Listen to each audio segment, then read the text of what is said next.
How to create community in Reddit. If you have been using the Reddit application and wondering on how to create a community on it, don't worry. In this video, I will show you how to do it. So let's get started.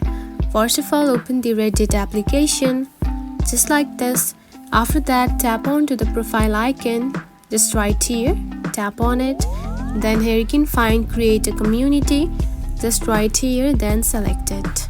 From here, now simply fill in the subreddit details, which are the community name and details. Simply choose a unique name for your community. For example, happy place, just like this, and tap on to the description and simply describe it. And tap on to next. From here, simply you can add the banner or icon, or you can simply skip it for now.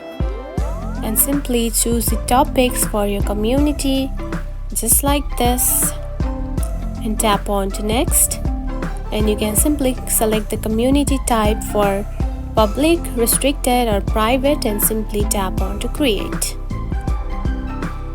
And now you can see your community has been created. And that's it. This is how you can create a community in the Reddit app. If you found this video helpful, don't forget to like and subscribe for more tips. Thanks for watching.